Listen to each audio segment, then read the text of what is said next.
Hi, I'm Maddie Lindahl. I was a young adult in global mission in Senegal, which is a country in Western Africa. And that was from the August of 2018 through this past July in 2019. Daily work, I helped out with an organization called SLDS, which is a Senegalese-run nonprofit. And I had many work sites actually. I helped teach English at a local elementary school, and then all within SLDS I worked for a dairy farm, which was right up my alley because my background is in animal science.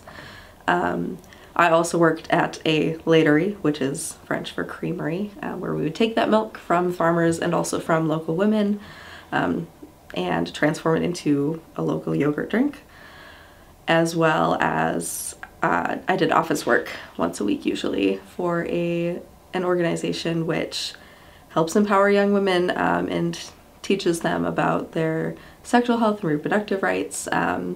So I did office work and administrative work for them. So that was a little bit about my work. I lived with a host family, so lived in a room in their house, and we shared meals together and spent a lot of our time together, things like that, celebrated holidays.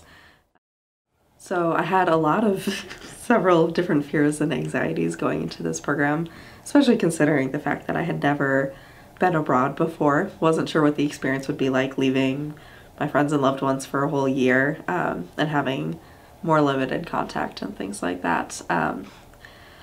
But for me, things like having a host family really helped. They were like a key to integrating me into the community and giving me a base of relationships to form. And also we got put in a church community in Linguère, Senegal, where my site placement was. So having a church community also helped, you know. Yeah, I mean, I would say the thing that eased my transition most was probably the Senegalese people there and the fact that they genuinely cared about how we were transitioning into life in a new country. Prepping for the year, we got support on like what paperwork to gather in order to get our visas, making sure you have the right health insurance for being placed internationally, and you know, knowing how to pack intentionally, what you should bring and things like that. And we all congregated in Chicago and went through like a 10-day training. Went through some big picture things, discussing you know, our privilege, examining our privilege and examining the theology and the mission of accompaniment. So that's really a basis of the mission work we were about to do throughout the year. And then once our cohort's like the name of the group of people going to that country for that year. Once our cohort arrived in Senegal, we had 3 weeks of orientation, which included things like language training, learning how to eat in a Senegalese way, Senegalese etiquette, how to buy basic needs from the store, and other things, and like worship and community building activities within our cohort, so that our cohort could, to the best of its ability, like be a support system for each other throughout the year. And then throughout the year, we had our cohort to contact and share experiences with. Our country coordinator was someone we could be in touch with if we needed support. And we would meet in Senegal. We met 3 different weeks for retreats throughout the year.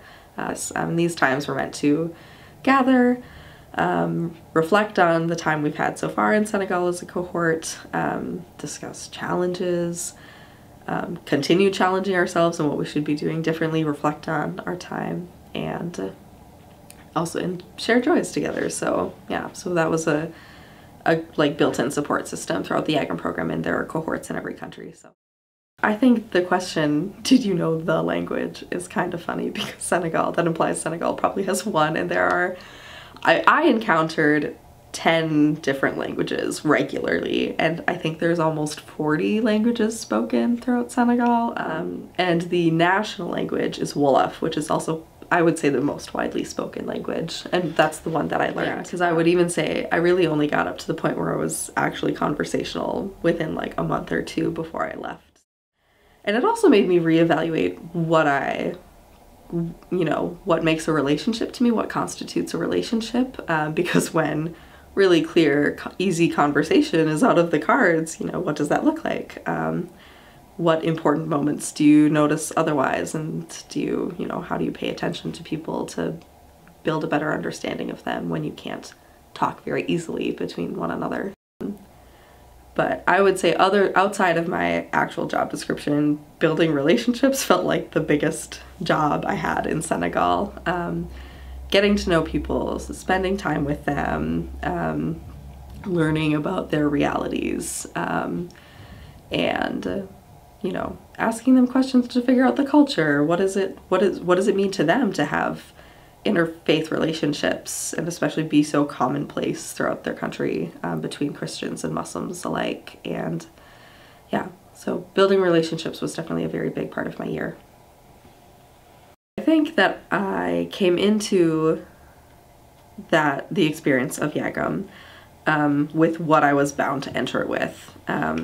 When you enter a space where you have to be vulnerable, you come with your whole self, and I think that's regardless whether you want to or not. I came to Senegal with baggage that I wish I had like totally dealt with before arriving, but that's just not always possible. And I had to give myself some grace for that. My cohort often had to help me, remind me to be gracious and forgiving myself with things like that. For me, I wish I would have known or remembered to come as you are, but be willing to kind of bare your soul. It sounds cheesy, but be vulnerable, be willing to grow and change in the process. Come as you are, but know that you won't leave that place the same person you came. To me, YAGM in a lot of ways was basically just a year of practicing accompaniment. And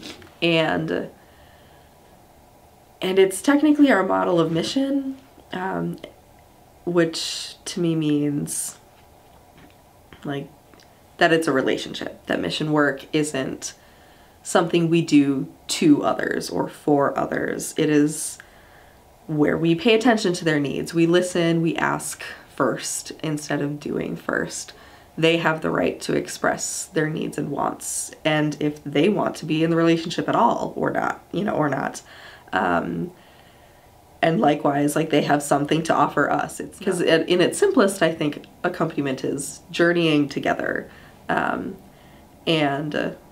So even though the people I encountered in Senegal were most often in their home space, you know, we go through life together.